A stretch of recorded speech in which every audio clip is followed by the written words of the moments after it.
Burst of Destiny is just around the corner. This proves to be one of the most impactful sets the game has ever had. There are so many strong staples in here, but also a lot of fresh new archetypes that we have been desperately missing over the last couple of years. This is easily one of the best sets that we have released in at least the last 2 years, from the main sets alone, and it's honestly quite insane.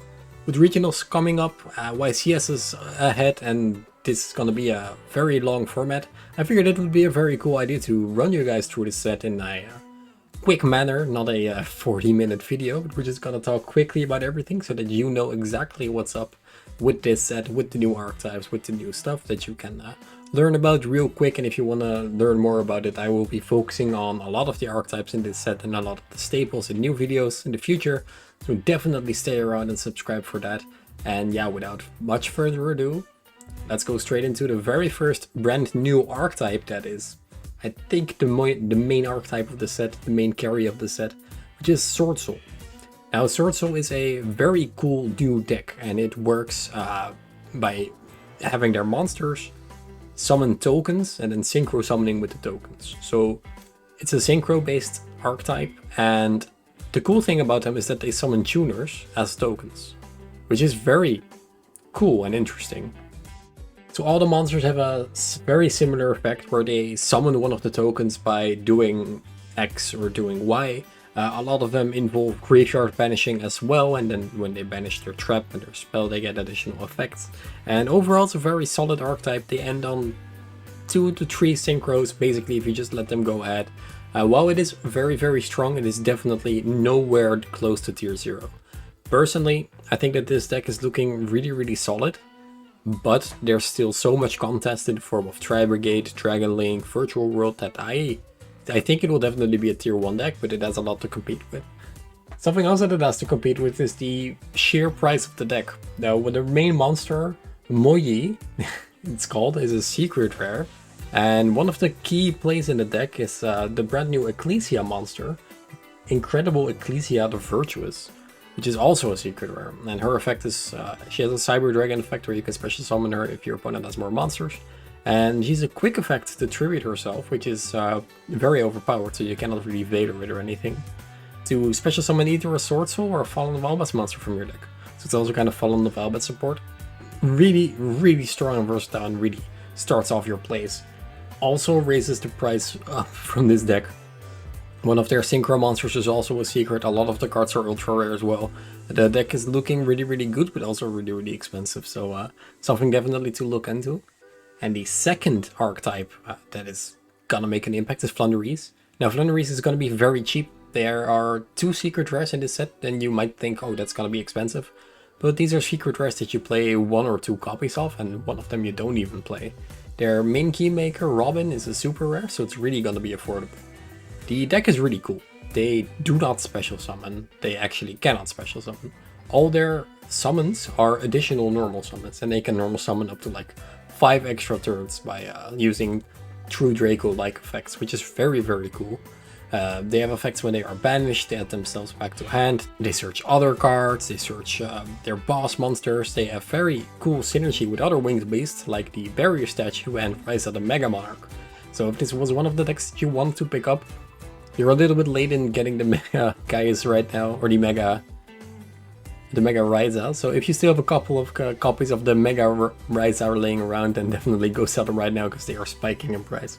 But this deck looks really good. The deck has a couple of issues going second, and that's basically it. The deck looks really nice going first. It has some very cool mechanics. There are also some Monarch supports with their spell card that can tribute cards on the field, which is very cool, also from your opponent. But they really lack sheer power in playing through your opponent's field. So very cool deck, very solid, looking forward to playing that. But I do have to wait and see how they actually will perform. Another brand new archetype is Ice Jade, and honestly there just is not much to write about. This is a water deck that uses themselves to discard and summon more, and it wasn't really looking good, so I am just comfortably skipping over this one. Then we have support for decks that we already know, and one of the decks is Heroes. Heroes get a lot of cool support. One of the cards they are getting is Destiny Hero Denier, which allows you to shuffle back one of your banished heroes and summoning it back, and basically what it comes down to, it's the third copy of Malicious, except that it locks you into heroes. Of course, all heroes lock you into heroes, but for hero players this is really cool. For everybody else, it's really not. And of course, I think maybe the best card in the set, or the most usable card in the set right now, is Destiny Hero Destroyer Phoenix Enforcer, also known as DPE. A card that people have been calling the new Dragoon. This card is quite insane. It is basically, you can target one card on your field and on your opponent's field to destroy both. And when he is destroyed by a card effect, you can activate his effect to summon him back in the next standby phase. So it's near infinite resource destruction for your opponent. It's very hard to clear, because if it's destroyed you can summon him back. And it's kind of very hard to deal with. And the way to get him out is with Fusion Destiny, which is a card that was released a very long while ago, which is also spiked in price. And that basically just, after you've done your combo or done your plays, you activate Fusion Destiny, and that locks you into only summoning hero monsters. And then you have a free extra pop, which is nice. So Vert is gonna see a lot of play again. And this card will be splashed in basically every deck. I think the Dragon Link, Tri-Brigade, they're all gonna play this. Maybe Try not, because you have the Bear Brum lock. But Sword Soul definitely is going to play it. Flanderize won't, because they cannot special summon, but this is definitely the new hype. If you are unfamiliar with this card, you really have to look him up a little bit more, because there will be plenty of decks playing that card. And some other stuff that is worth mentioning, Borreload Riot Dragon is ritual support for rockets, and it is cute, but it's not really good.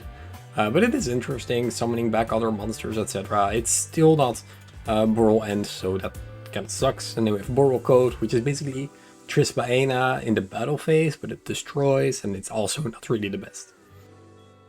Another insane card that we have to talk about is one that's not really of an archetype, but that's very good for trap decks. It's called Lord of the Heavenly Prison. Now, when this card was revealed, a lot of people misread the card a little bit, so let me just read it for you guys. During the main phase, you can activate this effect. This card in your hand becomes revealed until the end of your opponent's turn. While this card is revealed by this effect, set cards on the field cannot be destroyed by card effects. If a set spell trap is activated, except during the damage step, you can special summon this card from your hand. Then, if you activated this effect while this card was revealed, you can reveal and set one spell trap card directly from your deck, but banish it during the end phase of the next turn. You can only use one Lord of the Heavenly Prison effects per turn, and only once that turn. So, for example, for a deck like Subterror or a deck like Eldritch, this card is really good. First of all, it's a 3000 attack monster. Second of all, it fetches spells and traps from your deck.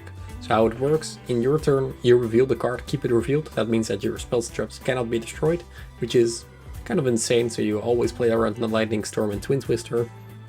And then in your opponent's turn, in their end phase probably, you can activate any spell or trap from your hand, like Sanguine is not a good option because it locks you into zombies, but any other trap or spell, and then you can summon him from the hand, because you can only use one effect per turn, and then you can set a spell or trap from your deck to your field, like Imperial Order, maybe a Judgment or a Strike that you need in your next turn, or maybe a Pot of Extravagance, because it can also fetch that. So this card is very, very solid for back row decks. Then something that will definitely make an impact is Evil Twin Trouble Sunny, finally making Evil Twin a viable standalone deck, more than just an engine. The card is basically recovery and offensive plays for the Life Twin deck. They finally have a boss monster to go into. It is very cool removal that doesn't target it. I believe it sends a card from the field to the grave. It's very nice. It's a cool Link 4 with 3300 attack, which is stronger than most cards, which is really cool, because that actually makes a huge difference. And this will make Evil Twin a playable deck. It's only an ultra rare, so that's really nice, really affordable for all the Evil Twin players to pick it up. Yeah, very solid. Another card that we do have to talk about is Cupid Pitch, which is a synchro combo card. When he is summoned, you can reduce the level of the monster that you used him for, like the tuner that you used to summon him with, so you can manipulate his level. Maybe you don't even need to do that, But what is most important about him is that if he's synchroed away as a synchro material, you can add a tuner from your deck to your hand. Yeah, that's very nice. This card has cost some buyouts, and basically you get one of the extending tuners to your hand, and from there on you basically just combo further. I believe that what Suffer said to me that 1 Hauke Fibrex equals Herald Savage again, all due to this card, so that's gonna be very nice to see. Overall it's kind of cool. We're kind of going back to the Hauke Fibrex Olion combos, but then not as degenerate, but it's still really good. So very cool card to keep your eye on, especially if you're playing a synchro deck like, for example, Adamant Spader is gonna be very cool for those decks. Then, one of the TCG archetypes that was very hyped, B-Troopers. Almost all their support sucks, basically. They have a spell card that summons a level 3 token, which is nice. It is once per turn, but all their other monsters suck. They are extenders that banish from grave and that shuffle from banished, and they have a fusion monster now, and it... man. They really missed the mark with B-Troopers, and this wave of support almost shouldn't just have existed, and it would be the exact same. Then for some lightning round, there's some Despia support, which is welcome, but Despia still not really great. Penguins, Starry Night finally gets another monster. The Shoe Ships get their second wave of support. There's Machina support in this set. There's a Magistus Synchro monster, which is sort of their end boss monster, and it is also a secret rare, so if you open your box and you can pull this secret instead of like Ecclesia, you're gonna cry. So that's very nice. And then the last thing to talk about is the Ultimate Flagship Ursartron, which is basically the most unplayable card I think I have ever seen released nowadays. So yeah, overall, Burst of Destiny, Flanderize, Sword Soul, Destiny Hero, Phoenix Destroyer. It's looking good. This set is really, really cool and really amazing, and a lot of these decks will be played for a very long time. And even in the near future, for example, the Ecclesia will also be playing in the Fallen of Elvis decks, which will be getting a structure deck relatively soon, or like next year. So, impactful set. Does it meet up to Rise of the Duelist standards? I'm not sure. I would have liked another playable archetype in there. I would have liked the B-Trooper support, for example, to be good. Now the set kind of relies on like a couple of archetypes and a couple of singles, and then everything else is kind of... and maybe I'm asking for too much. You know, could be. What do you think of this set? Do you like it? Are you gonna buy 20 cases, or you're just gonna buy a box and leave it there? What decks are you gonna play, and what are you looking forward to play? And yeah, happy new format. Thank you guys for watching, and I'll see you guys in the next one.